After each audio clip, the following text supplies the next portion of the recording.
Kinumpirma ng PIDEA Region 2 na nagbebenta sa malaking parte sa Luzon ang grupo ng 3 suspect na nahuli sa illegal drug buy-bust operation ng mga otoridad sa kahabaan ng Barangay Tuaw North, Bagabag, Nueva Vizcaya noong February 12 na nagresulta sa pagkakasamsam ng mahigit 5 milyong pisong halaga ng marijuana bricks. Ayon kay PIDEA Regional Director Levy Ortiz, inabot umano ng 1 buwan ang kanilang ginawang pagmamanman sa galaw ng mga suspect matapos na sila'y makatanggap ng impormasyon mula sa confidential informant kaugnay sa ginagawang iligal na transaksyon ng mga ito. Nabatid na galing sa bayan ng Tinglayan, Kalinga ang mga nakumpiskang marijuana bricks na aabot sa 44 kilos na nagkakahalaga ng mahigit 5.2 million pesos.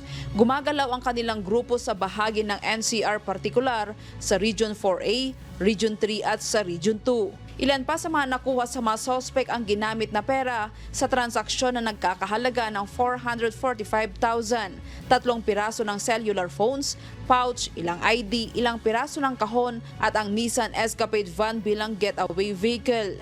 Nasa pangangalaga ngayon ng Bagabag Municipal Police Station ang 3 mga veteranong suspect at sila'y kinasuhan kahapon ng Republic Act 9165 o Comprehensive Dangerous Drug Act of 2002. Notorious umano ang 3 suspect dahil magaling ang mga ito na lumusot sa mga nakalatag na checkpoint patungo sa mga lugar na kanilang pagbebentahan.